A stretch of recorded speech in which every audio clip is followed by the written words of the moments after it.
So natapos na nating artificial insemination itong ating alagang si Siomai.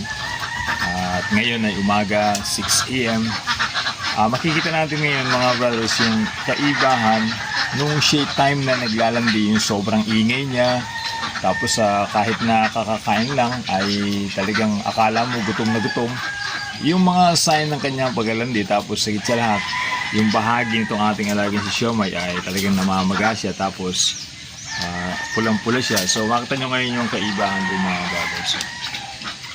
So malaki na yung pinagbago, maliit na siya ngayon, tapos hindi na siya namumula katulad nung dati. So ngayon, yan yung sintomas na kung saan tapos na yung pag-hit nitong ating alagang si Siomai. At ang maganda riyan, natapos na rin natin yung artificial insemination na ikinabit natin sa kanya. So mapapansin din natin nung kahapon o nung isang araw, pag hinawakan mo siyang ganyan, talagang ang ingay-ingay niya. Kasi nga po dahil hit na hit itong ating alaga, pero pag masdan niyo po ngayon mga brothers, halos tingnan niyo po, ala siyang kaingay-ingay. So maganda yung ating maganda yung klase ng ating inahin na to, dahil sa pag-hit niya talagang kuhang-kuha natin at alam natin yung kanyang pag-hit. Hindi siya silent hitter na tinatawag. So inan nga, medyo talagang makakabulahaw, pero ang ganda nun, hindi tayo basta-basta may hirapan na ma-detect na siya ay naglalandi.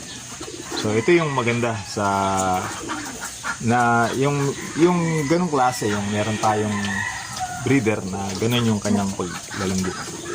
So bukod sa siya ay maingay kapag nag-hit siya, tapos namamaga yung kanyang bahagi, tapos meron siyang discharge, so madali nating malalaman.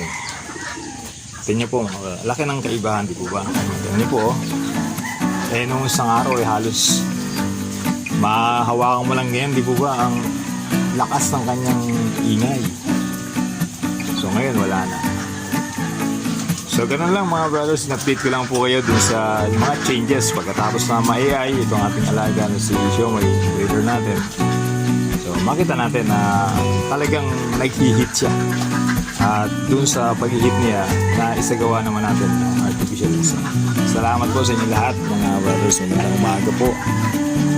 At sana po ay nagkaroon tayo ng mga idea dun sa ating mga topic tungkol sa pag-aalaga po natin ng ating mga breeders. Marami po tayong pag-usapan tungkol sa mga alagang baboy, especially po sa mga breeders.